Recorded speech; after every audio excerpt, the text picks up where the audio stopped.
नमस्कार, मैं रवीश कुमार। अमेठी में बीजेपी राहुल गांधी का इंतजार कर रही है। कांग्रेस पार्टी 300 से अधिक उम्मीदवारों के नाम घोषित कर चुकी है, लेकिन अमेठी और रायबरेली की सीट खाली छोड़ दी गई। सोनिया गांधी के चुनावी राजनीति से संन्यास लेने के कारण रायबरेली पर भी नए उम्मीदवार की चर्चा है। क्या प्रियंका हो सकती हैं? अमेठी से राहुल गांधी लड़ेंगे या नहीं, इस पर गोदी मीडिया को काफी दिलचस्पी है, क्योंकि इसी बहाने उसे मौका मिलता है राहुल गांधी को बार बार कमजोर साबित करने का, लड़ाई से भागने वाले नेता की छवि बनाते रहने का। हमारे इस वीडियो को आप पूरा देखिएगा, आपको अमेठी के बहाने काफी कुछ जानने के लिए मिलेगा।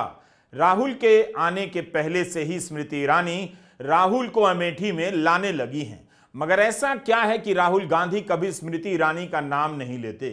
क्या इस बार लड़ेंगे तो नाम लेकर संबोधित करेंगे? राहुल गांधी आमतौर पर बीजेपी के दो ही नेताओं के नाम लेते हैं, प्रधानमंत्री मोदी, गृह मंत्री अमित शाह के। लेकिन स्मृति ईरानी राहुल गांधी को तरह तरह के नाम से पुकारती रहती हैं। तो अमेठी की इस कहानी की शुरुआत हम यहाँ के एक मशहूर चाय की दुकान से करते हैं। गौरीगंज रेलवे स्टेशन के बाहर ही है किट्टू चाय की दुकान। अमित सिंह ने कोरोना के बाद यहां आकर चाय की दुकान खोली। इसके पहले वे पुणे के रेस्तरां में नौकरी करते थे, मगर कोविड के कारण वो नौकरी छूट गई। अमित सिंह अमेठी आ गए, चाय की दुकान उन्होंने खोल ली। चूंकि पुणे में रेस्तरां में काम करने का अनुभव था, तो उसका असर इस चाय की दुकान पर भी आप देख सकते हैं। अमित को अपनी चाय की क्वालिटी पर बहुत गर्व है, भरोसा है। यहाँ 10 रुपए की नॉर्मल चाय मिलती है, लेकिन चॉकलेट फ्लेवर वाली रोस्टेड चाय 15 रुपए की मिलती है। तंदूरी चाय की भी वैरायटी आपको मिलेगी। अमित सिंह कहते हैं कि तंदूरी चाय का नाम प्रोफेशनल चाय है, 35 रुपए की है। इसे प्यार वाली चाय भी कहते हैं। जैसे राहुल मोहब्बत की दुकान की बात करते हैं, उनसे बहुत पहले से अमेठी का यह नौजवान यहाँ प्यार वाली चाय बेच रहा है। इसमें आप गुलाब की पंखुड़ियों को उबलता देख सकते हैं। नाजुक पत्तियों के साथ ऐसा प्यार ठीक नहीं। कोई जोड़ा आ जाए या बुजुर्ग तो चाय फ्री में पिला देते हैं। अमित अपने काम को प्यार करते हैं और कहा कि अगर हमारी चाय आप पिएंगे तो एक ही सिप में माइंड फ्रेश हो जाएगा। तो आपने अमित की कहानी के बहाने जाना कि कोरोना के समय जिनकी नौकरी छूट गई, वो इतने बड़े देश में कहां कहां खो गए। वो आज क्या कर रहे हैं किसी को पता नहीं, लेकिन अमेठी की इन दुकानों से ही उस जगह के मिजाज का पता चल जाता है। किट्टू चाय की दुकान अमेठी के राजनीतिक लोगों का अड्डा है। यहां आने वाले लोग हवा में भूसा उड़ाकर बता देते हैं कि उसका रुख इस बार किस तरफ है। चर्चाओं में अमेठी के गांवों की सड़कों के हाल पर बात तो होती है, मगर उसकी खबरें कम छपती हैं और टीवी में कम दिखाया जाता है। अब सवाल उठता है कि अगर गांवों की सड़कें बदहाल हैं तो दिखाई क्यों नहीं देती? तो इसकी वजह कुछ और हो सकती है, हम इस वीडियो में बताएंगे। लेकिन सोचिए कि यहाँ 35 रुपए की चाय पीने वाले कौन लोग होते होंगे। 2019 के लोकसभा चुनाव के पहले स्मृति ईरानी ने कहा था कि अमेठी में 13 रुपए किलो चीनी मिलेगी। इस समय चीनी 40 से 50 रुपए किलो है। 2020 में होली के एक दिन पहले कांग्रेस पार्टी के कार्यकर्ताओं ने गौरीगंज के सैठा चौराहे पर स्टॉल लगा दिया और लोगों को मुफ्त में चीनी बांटनी शुरू कर दी, याद दिलाने के लिए कि स्मृति ने ऐसा बयान दिया था। पूरी दुनिया में भारत की थर्ड क्लास पत्रकारिता की थू थू हो रही है। इस पर लंबे लंबे लेख लिखे जा रहे हैं कि गोदी मीडिया का होना बता रहा है कि भारत लोकतंत्र से बहुत दूर होता जा रहा है। अमेठी की मूल राजनीतिक कहानी पर आने से पहले अमेठी की पत्रकारिता की बात जरूरी है। बहुत बातें ऑफ रिकॉर्ड हैं और वहां के पत्रकारों के बीच की हैं। स्थानीय स्तर पर ऊपर से कितना हस्तक्षेप होता है, एक नेता के लिए खबरें किस तरह मैनेज होती हैं, अमेठी के पत्रकारों ने राहुल गांधी और स्मृति ईरानी दोनों के दौर को देखा है, वही अच्छी तरह बता सकते हैं। अगर नौकरी जाने का डर नहीं है तो यह बात मैं एक घटना के आधार पर कह रहा हूं। जून 2023 में विपिन यादव और राशिद हुसैन को दैनिक भास्कर अखबार ने नौकरी से निकाल दिया, क्योंकि एक वीडियो वायरल हो गया जिसमें वे केंद्रीय मंत्री स्मृति ईरानी से प्रतिक्रिया मांग रहे थे। पत्रकार के मामूली से सवाल पर स्मृति ईरानी ने भड़क कर कह दिया, अगर आप मेरे क्षेत्र का अपमान करेंगे तो मैं आपके मालिकान को फोन करके कहूंगी। आइंदा मेरे क्षेत्र की जनता का अपमान मत करिए, बहुत प्यार से निवेदन कर रही हूं। जवाब में भास्कर की ओर से कहा गया, वे दोनों भास्कर के पत्रकार थे ही नहीं, स्ट्रिंगर थे। तब भी सवाल है कि क्या स्ट्रिंगर को बाइट मांगने के लिए हटाया जाना चाहिए था। बाद में न्यूज लॉन्ड्री के अवधेश कुमार और प्रत्युष दीप ने रिपोर्ट कर बताया कि दोनों पत्रकार भास्कर के ही थे। क्या ऐसा सिर्फ एक ही अखबार के दो पत्रकारों के साथ हुआ या दूसरे चैनलों के पत्रकारों के साथ भी? उम्मीद है जब दिल्ली के पत्रकार अमेठी कवर करने जाएंगे तो इस पर बात करेंगे और अमेठी के गांवों की सड़कों पर भी अपना कैमरा दौड़ाएंगे, दिखाएंगे कि गांव की सड़कें कितनी शानदार बन गई हैं या कितनी बदहाल हो गई हैं। जैसे इस रिपोर्ट की ओर देखिए, जिसमें बताया गया है कि अमेठी के एक गांव सरमेनी में लोगों ने सड़कों की बदहाली के चलते बैनर लगा दिए हैं कि सड़क नहीं तो वोट नहीं। चुनाव की रिपोर्टिंग को केवल दो लोगों की रिपोर्टिंग मत बनाइए, इन सब बातों को भी जानिए। वैसे कांग्रेस ने अपने न्याय पत्र में पत्रकारों के लिए वादा किया है कि अगर उसकी सरकार आई तो प्रेस को स्वतंत्रता दी जाएगी। घोषणा पत्र में लिखा है कि पत्रकारिता की स्वतंत्रता की रक्षा करने, संपादकीय स्वतंत्रता को बनाए रखने के लिए भारतीय प्रेस परिषद अधिनियम 1978 में संशोधन किया जाएगा। स्मृति ईरानी ने 2019 के चुनाव से पहले वादा किया था, अमेठी में अपना घर बनाएंगी। 2024 के चुनाव से पहले फरवरी महीने में उन्होंने इसका गृह प्रवेश किया। एक घर बनने में 4-5 साल तो लग ही जाते हैं। इसके लिए जमीन 2021 में ही गौरीगंज तहसील में ले ली गई। इस बीच एक और जानकारी है कि 2014 से लेकर 24 के बीच मोदी सरकार में स्मृति ईरानी का मंत्रालय 4 बार बदला गया। क्या उनका काम इतना अच्छा था कि मानव संसाधन मंत्रालय से हटाकर सूचना प्रसारण मंत्रालय में भेजा गया? वहां इतना अच्छा उन्होंने काम कर दिया कि वहां से हटाकर टेक्सटाइल मंत्रालय में भेजा गया, और जब वहां बहुत अच्छा काम कर दिया तो उन्हें महिला एवं बाल विकास मंत्रालय और अल्पसंख्यक कार्यों का मंत्री बना दिया गया। मोदी कैबिनेट में अगर आप स्मृति ईरानी की जगह या भूमिका देखेंगे तो लगता नहीं है कि राहुल गांधी को हराने का उन्हें कोई बड़ा इनाम मिला है या उनकी राजनीतिक भूमिका बहुत बड़ी हो गई है। वैसे महिला एवं बाल विकास मंत्रालय मानव संसाधन या रक्षा मंत्रालय से ज्यादा महत्वपूर्ण होता है। मणिपुर में जब 2 महिलाओं को निर्वस्त्र किया गया तो पूरा भारत महिला व बाल विकास मंत्री की तरफ देख रहा था कि वे मणिपुर जाती हैं या नहीं, लेकिन स्मृति ईरानी मणिपुर नहीं गईं। स्मृति ईरानी एक विनम्र नेता हैं। वे बार बार राहुल गांधी पर अमेठी छोड़ देने और वायनाड को अपना परिवार बनाने को लेकर हमले करती हैं। चुनाव हार जाने की बात बार बार याद दिलाती हैं, लेकिन खुद भूल जाती हैं कि 2004 में जब चांदनी चौक से पहली बार चुनाव लड़ी थीं तब कपिल सिब्बल से हार गई थीं। कपिल सिब्बल कभी भी कहते नहीं मिलेंगे कि उन्होंने स्मृति ईरानी को हराया था। चांदनी चौक से हारने के बाद स्मृति ईरानी कितनी बार चांदनी चौक गईं? उस हार के बाद उन्हें गुजरात से राज्यसभा भेज दिया गया और 2014 में अमेठी से टिकट दिया गया। मोदी लहर में भी स्मृति ईरानी राहुल गांधी से हार गई थीं। 2019 का चुनाव पुलवामा और बालाकोट स्ट्राइक की लहर पर लड़ा गया। वो लहर अलग थी। आज वही लहर नहीं है कि कई सीटों पर मतदान कम हो रहा है। एक तथ्य यह भी है कि 2014 में चुनाव हारने के बाद भी स्मृति ईरानी को मानव संसाधन मंत्रालय दिया गया। मोदी सरकार में उस समय सबसे कम उम्र की कैबिनेट मंत्री बन गईं। इसी 19 फरवरी को राहुल गांधी भारत जोड़ो न्याय यात्रा लेकर अमेठी गए।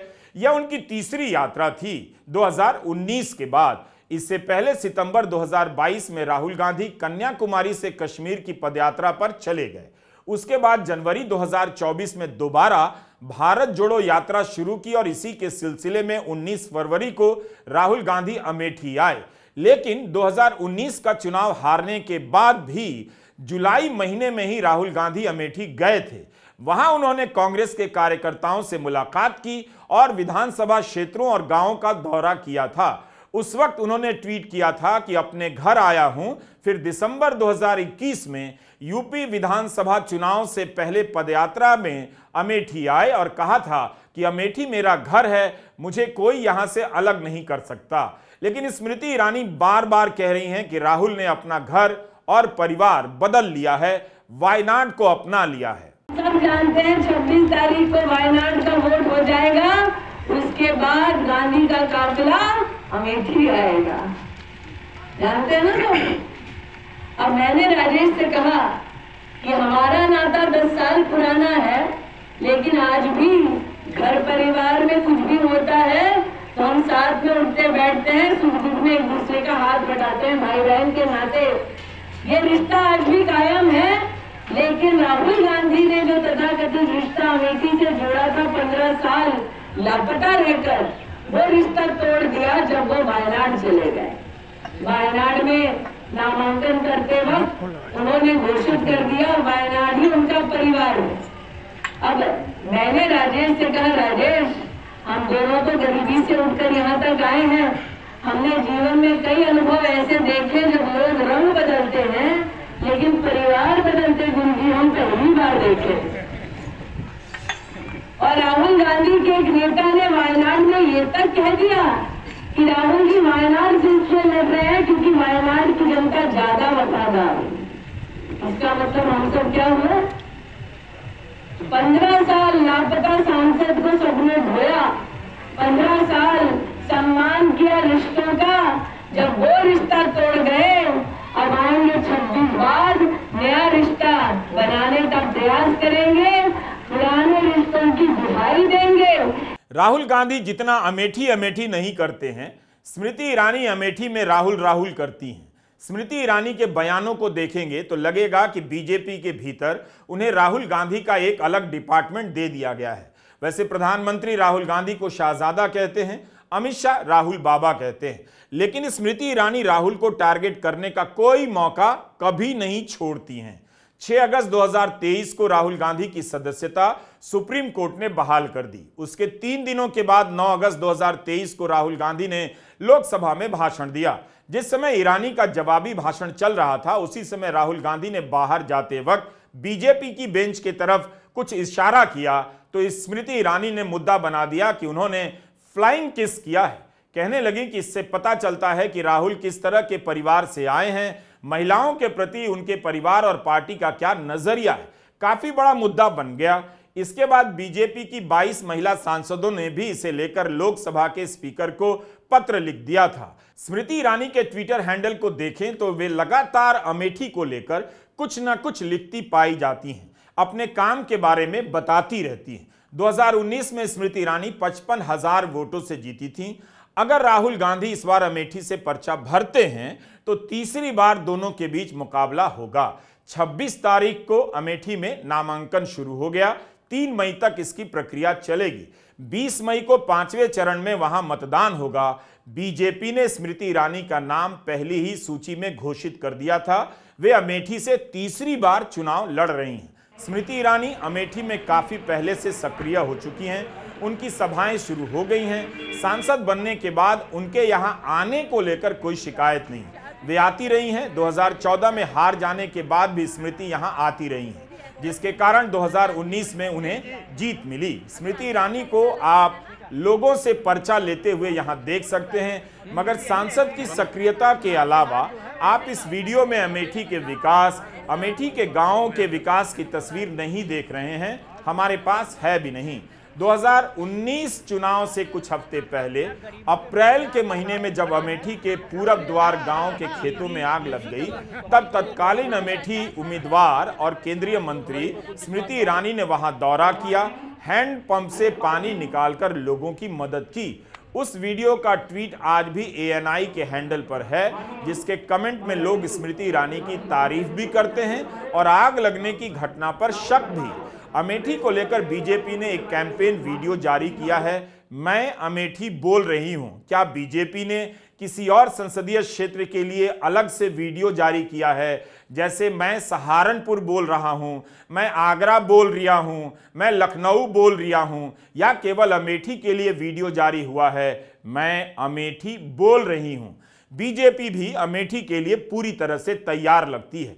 इसलिए अमेठी की लड़ाई दिलचस्प होनी चाहिए। बनारस में प्रधानमंत्री मोदी के सामने उम्मीदवार तो होता है मगर लड़ाई नहीं होती। यूपी की कौन सी ऐसी सीट हो सकती है जिसके चुनाव में मुकाबला हो और लोगों की दिलचस्पी बढ़ जाए?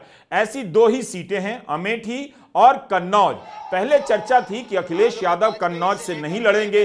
बीजेपी ललकार रही थी कि अखिलेश कन्नौज से लड़ने का साहस नहीं जुटा पा रहे, यानी जब अपनी पारंपरिक मानी जाने वाली सीट से नहीं लड़ पा रहे हैं तो अखिलेश की हालत खराब है। अखिलेश यादव ने 15 साल बाद कन्नौज से पर्चा भरा है। 24 साल पहले अखिलेश यादव कन्नौज से जीते थे।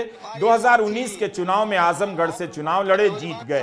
2019 के चुनाव में भाजपा के सुब्रत पाठक ने अखिलेश की पत्नी डिंपल यादव को कन्नौज से हरा दिया। कन्नौज से नामांकन भरने के बाद जब उनसे राहुल गांधी की अमेठी से उम्मीदवारी पर सवाल किया गया तो उन्होंने कहा, सब आएंगे अब तो, महफिल तो तब यूपी में सजनी ही है। साफ है, कांग्रेस ने कभी खंडन नहीं किया कि राहुल गांधी अमेठी से नहीं लड़ेंगे। स्मृति ईरानी जिस तरह से राहुल के अमेठी से लड़ने की बात करती हैं, लगता है बीजेपी को भी कांग्रेस के भीतर की पक्की खबर रहती है। राहुल गांधी के पर्चा भरते ही यूपी में अमेठी का चुनाव सबसे चर्चित चुनाव हो जाएगा। नेता किसी भी दल के हों, ऐसे मुकाबले बहुत पसंद करते हैं। अमेठी के रास्तों से गुजरेंगे तो भारत के अन्य शहरों की तरह ही यह सामान्य सा शहर दिखता है। वैसे ही जैसे बीकानेर या गंगानगर या आरा या बक्सर, अमेठी लखनऊ से 125 किलोमीटर की दूरी पर है, लेकिन देश की राजनीति का एक चर्चित सीट रही है। पूरी तरह से कृषि प्रधान क्षेत्र है। कायदे से यहाँ खेती के मुद्दे पर चुनाव होने चाहिए, लेकिन होता है राहुल बनाम स्मृति के बीच। इस सीट को कांग्रेस का ऐसा गढ़ माना जाता रहा है कि 80 लोकसभा सीटों में कांग्रेस अगर कहीं निश्चित रूप से दिखाई देती है तो वह रायबरेली और अमेठी है। इस सीट से संजय गांधी, राजीव गांधी, सोनिया गांधी, राहुल गांधी चुनाव जीत चुके हैं। राजीव गांधी 4 बार यहां से जीते हैं। यूपी में प्रधानमंत्री देने वाली सीटों के रूप में इलाहाबाद के अलावा अमेठी की ही ख्याति थी। नरेंद्र मोदी ने इसमें तीसरी सीट बनारस जोड़ दी। अमेठी से कांग्रेस 3 बार हार चुकी है। प्रधानमंत्री मोदी भी अमेठी को लेकर राहुल गांधी पर निशाना साधते रहे हैं। इस चुनाव में कांग्रेस के जो शाहजादे हैं उन्हें भी वायनाड में संकट दिख रहा है। शाहजादे और उनकी टोली 26 अप्रैल को वायनाड में वोटिंग का इंतजार कर रही है। जैसे ही 26 को वायनाड में वोटिंग पूरा हो जाएगा, ये शाहजादे के लिए एक और सुरक्षित सीट घोषित कर देंगे और कहीं और से फिर से लड़ाना पड़ेगा उनको, क्योंकि उनके अलायंस के साथी भी एक दूसरे को गालियां दे रहे हैं। कल आपने उनके एक साथी केरल के मुख्यमंत्री ने जो शाहजादे को सुनाई है, मैं भी कभी ऐसी भाषा नहीं बोलता हूं, ऐसी भाषा बोली है उन्होंने साथी को। ये हाल है उनका। अब जैसे इन्होंने अमेठी से भागना पड़ा, अमेठी छोड़ा, अब मान के चलिए वो वायनाड भी छोड़ेंगे।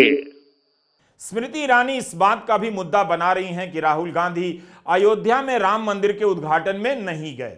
क्या स्मृति ईरानी राम मंदिर के उद्घाटन में गई थीं? अमित शाह गए थे। बहुत लोग बहुत कारणों से राम मंदिर के उद्घाटन में नहीं गए, लेकिन फिर भी बीजेपी इस बात को लेकर मुद्दा बना रही है। अब यह खबर आप देखिए, बीजेपी के राष्ट्रीय अध्यक्ष जेपी नड्डा को भी राम मंदिर के उद्घाटन के लिए निमंत्रण मिला, मगर उन्होंने कहा 22 जनवरी के बाद जाएंगे। 20 जनवरी को नड्डा ने तब ट्वीट किया कि मुझे श्री राम जन्मभूमि तीर्थ क्षेत्र न्यास की तरफ से श्री अयोध्या जी में राम मंदिर की प्राण प्रतिष्ठा के पावन कार्यक्रम का निमंत्रण प्राप्त हुआ है। निमंत्रण के लिए मैं श्री राम जन्मभूमि तीर्थ क्षेत्र न्यास का आभार व्यक्त करता हूं।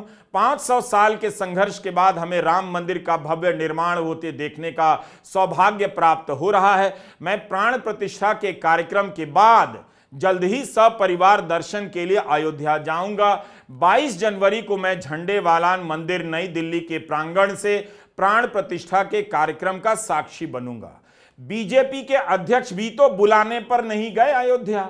झंडेवालान मंदिर में रहना इसलिए जरूरी था क्योंकि उद्घाटन के बहाने देश भर में इसके लिए कार्यक्रम बनाया गया था। गृह मंत्री अमित शाह को भी निमंत्रण मिला, मगर वे भी नहीं गए। अमित शाह 22 जनवरी को दिल्ली के बिरला मंदिर में थे, वे क्यों नहीं अयोध्या गए? अमित शाह को भी तो मंदिर के उद्घाटन में बुलाया गया था। जब अमित शाह, जेपी नड्डा और राजनाथ सिंह नहीं गए तो सवाल अकेले राहुल गांधी से क्यों पूछा जा रहा है? राहुल गांधी को तो बुलाया भी नहीं गया था। 4 शंकराचार्य भी तो राम मंदिर के उद्घाटन में नहीं गए। उन्होंने कितनी आपत्तियां जताई, तो क्या बीजेपी ने उनके हाथ पांव जोड़े कि आपके बगैर कोई कार्यक्रम नहीं होगा? प्रधानमंत्री ने फोन कर मनाया था? ऐसा कुछ भी नहीं हुआ। बीजेपी के समर्थकों ने शंकराचार्यों के खिलाफ कितनी अभद्र बातें कही थी, क्या इस देश ने नहीं देखा? यह सब आप भूल गए। आप पुरानी खबरों को पलट कर देखिए। कांग्रेस से 3 लोगों को बुलाया गया था, मल्लिकार्जुन खड़गे, सोनिया गांधी और अधीर रंजन चौधरी।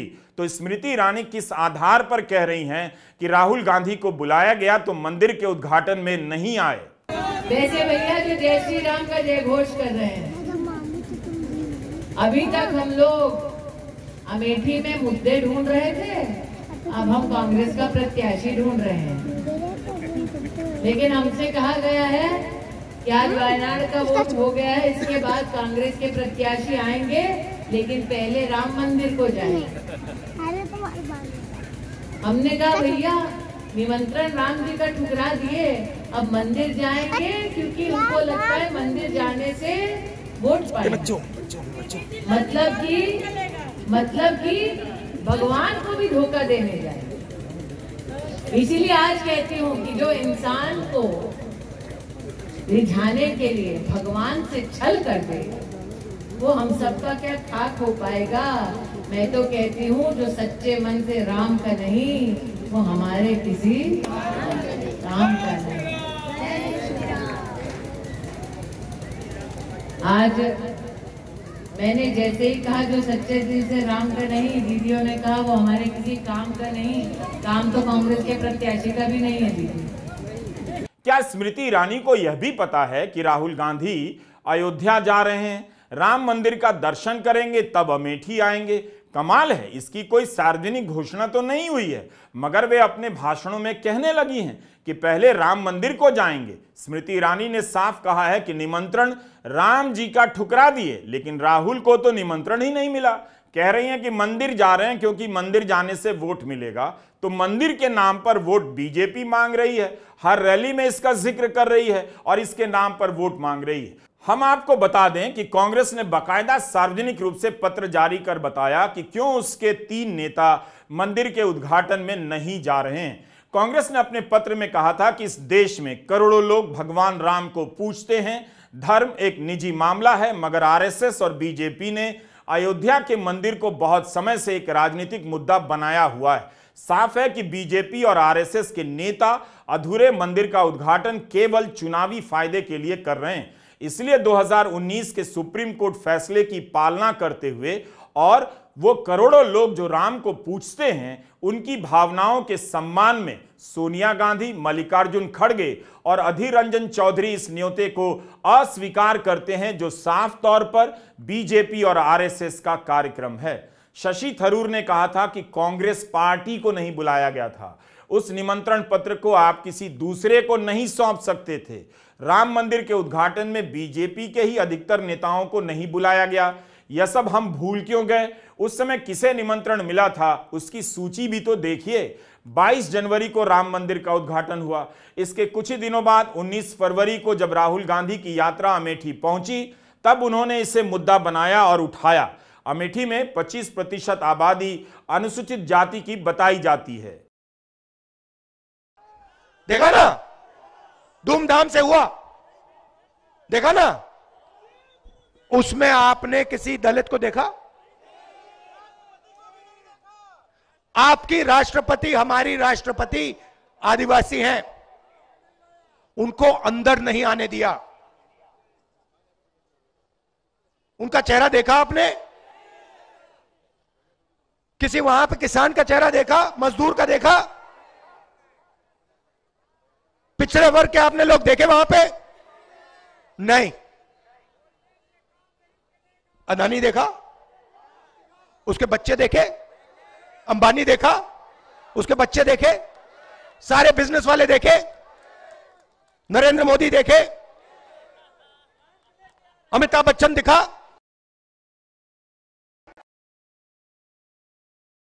इनका हिंदुस्तान है, तुम्हारा है ही नहीं, तुम्हारा है ही नहीं। तुम बात नहीं समझे, सोए। तुम्हारा हिंदुस्तान है ही नहीं। तुम्हारा काम भारत माता की जय, तुम्हारा काम जय श्री राम, उनका काम पैसे गिनने का, उनका काम प्राइवेट हवाई जहाज में उड़ने का, उनका काम मजे लेने का,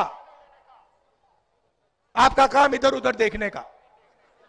उधर देखो भैया पाकिस्तान में क्या हो गया, ओ भैया उधर देखो अमिताभ बच्चन ने नया डांस मारा, ओ देखो भैया ओ प्रियंका चोपड़ा नाच रही है। करते जाओ भैया, करते जाओ, जितना करना है करो, मजे लो। भूखे मर जाओगे सब, भूखे मर जाओगे। सबका टाइम आएगा, कोई नहीं बचेगा, सब भूखे मर जाओगे। नहीं, किसान दिल्ली जा रहे हैं, देखा आपने? वहां पे जैसे युद्ध में ना टैंक को रोकने के लिए दीवार बनती है ना, बड़े बड़े वो बनते हैं लोहे के, वो नरेंद्र मोदी ने लगा रखे हैं। आप फोटो देखी, किसान पुलिस वालों को खाना खिला रहे हैं, किसान पुलिस वालों को खाना खिला रहे हैं। सांसद के तौर पर वायनाड में राहुल गांधी ने क्या किया है और अमेठी में स्मृति ईरानी ने क्या किया है, इसकी निश्चित तुलना की जानी चाहिए। पता चलेगा कि पहली बार मौका मिलने पर स्मृति ईरानी ने विकास को लेकर कितना उत्साह दिखाया और हार से सबक सीखकर राहुल गांधी ने वायनाड में किस तरह का काम किया। स्मृति ईरानी ने अमेठी में बाईपास और ओवरब्रिज बनाया है। वैसे हम राहुल और स्मृति ईरानी के अमेठी में किए गए काम की कोई विस्तार से चर्चा नहीं कर रहे हैं। मौका मिला तो किसी और वीडियो में जरूर करेंगे। रोजगार का सवाल यहां भी गूंज रहा होगा।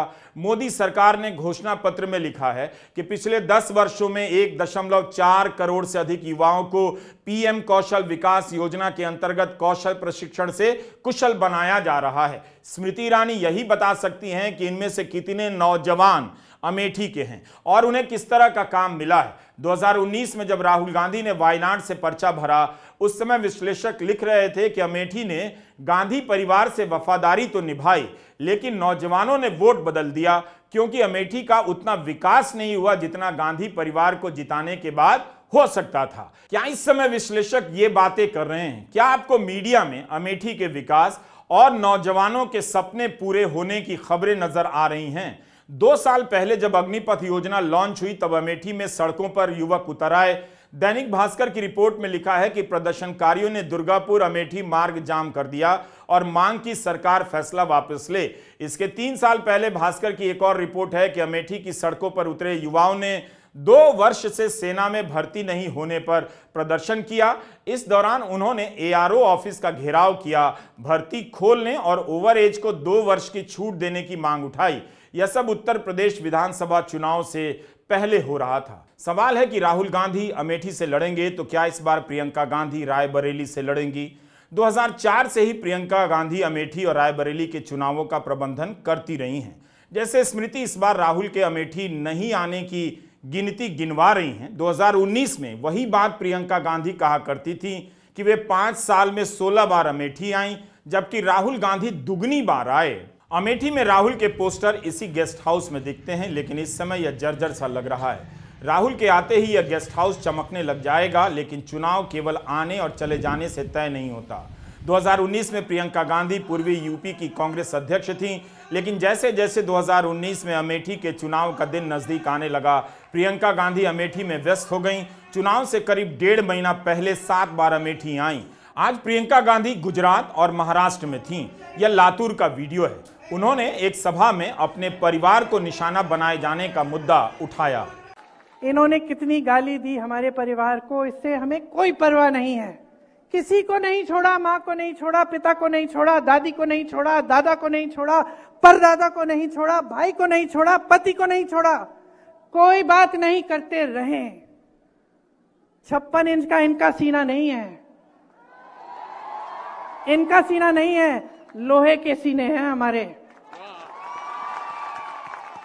करते रहे, लेकिन देश के सामने इस तरह के झूठ बोलना, इस स्तर पे आना देश के सामने कि कोई राजनीतिक दल आके एक्सरे लेकर आपके घर में घुस के, मतलब मजाक की बात है।